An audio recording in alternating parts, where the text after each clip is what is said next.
Hey Darklings, just me. I am adulting and realizing that bills are always expensive and things like that. And I realized that I was also in the trend of picking things up from like the Dollar Tree and Five Below. And I think I'm gonna start doing more witchy tip videos for witches on a budget because honestly, there are so many different hacks. So I had a flash of a memory in my head. It wasn't easy to get a hold of tarot cards. I got my first deck when I was 11. It was hard to come across them, and so I remember picking up a deck of cards. We are in a time period where we are so lucky because there are so many Oracle and Tarot card decks that are out there, and so many creators are coming forward every day with some cool idea for an upcoming deck or even producing a deck that is just like drool worthy. I realize that budgeting can get really in the way of things that you feel that you want to incorporate in your practice. So I got the grand idea from my inner child and also from my empty wallet saying, hey,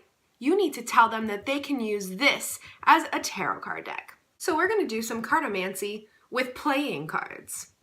The great thing about playing cards is you can find them at the dollar store, at Walmart and Target, convenient shops and stops and gas stations. You can really find a very cheap deck of like 99-cent cards, and they work great. We're gonna go ahead and explain how to do so. This is why people think I'm possessed. I just said we. I said we are going to show you. And there is no we. Maybe when I do those side characters, maybe that's finally just setting in, and now I'm finally thinking that there's more than one person in this room, when it's not. It's just me. Girl, there's nothing wrong with talking to yourself. What did Mom always say? You are your best listener.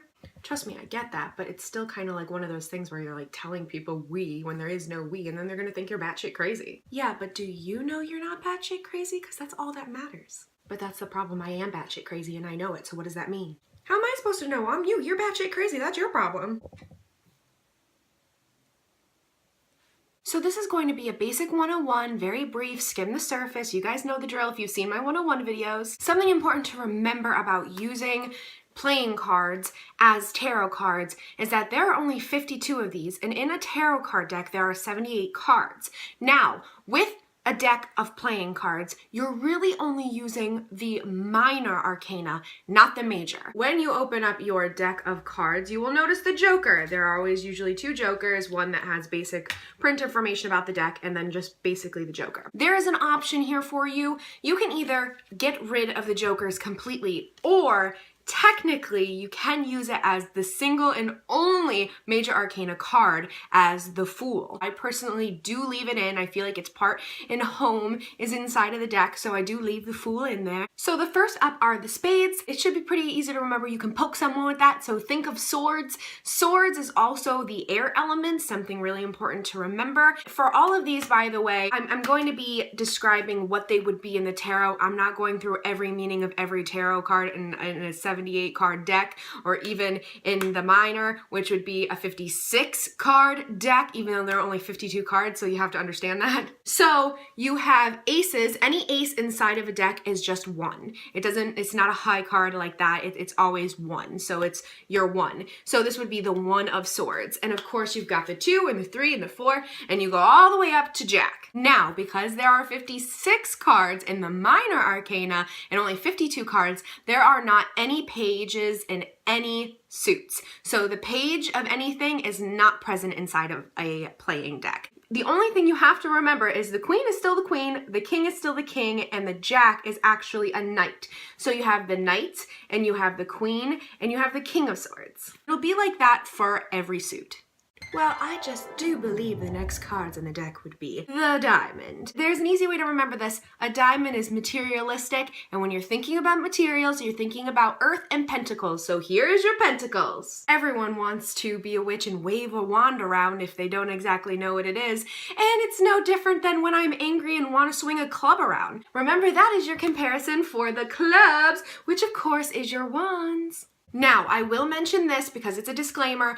In tarot suits, I think that the wands are fire and the swords are air. It's just in my head is creativity and passion being fire, and then, you know, a defense but attack can also, you know, swishing it around in the air. It's just kind of the mindset I'm in, but there are people that actually do reverse those two. So that of course is up to you as well. Leslie is the Queen of Hearts. If no one got that song reference, I can't help you. Remember that you always want your heart to be full of love and whatever emotions it is you fill your heart with. So think of filling something up to the brim, which makes you think of cups. These are your cups. Also, cups are a great representation of connection and things like that with people who are not you, just connecting with others, which of course goes right to the heart chakra. So when connecting, you can remember that the heart is involved, and that would be a link to cups. Something else that's really important, there are people out there that just read cards as they know it, but there are tarot readers out there and oracle readers that do read things in reverse. Now, when it comes to playing cards, there's this thing, no matter how much you flip this puppy over, he's always going to be right side up. There is a hack, of course, if you're into reading cards in reverse. What you can do is you can make a mark on one side as your top or your lower point, whatever you want. And whenever it comes up, that's one way to indicate.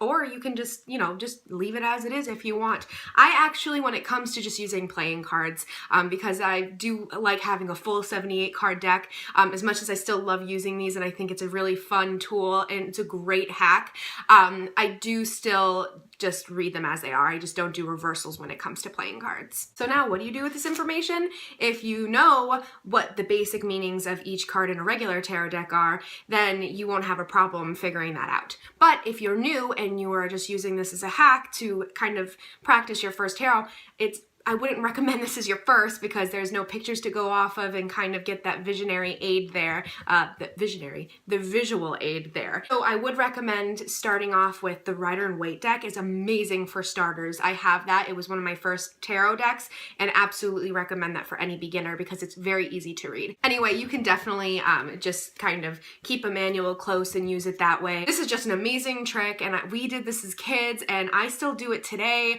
I just find it fun that if I don't have a tarot deck on me and I'm at someone's house and they're talking about it, I could pull it out and do it, which is amazing, and I love that.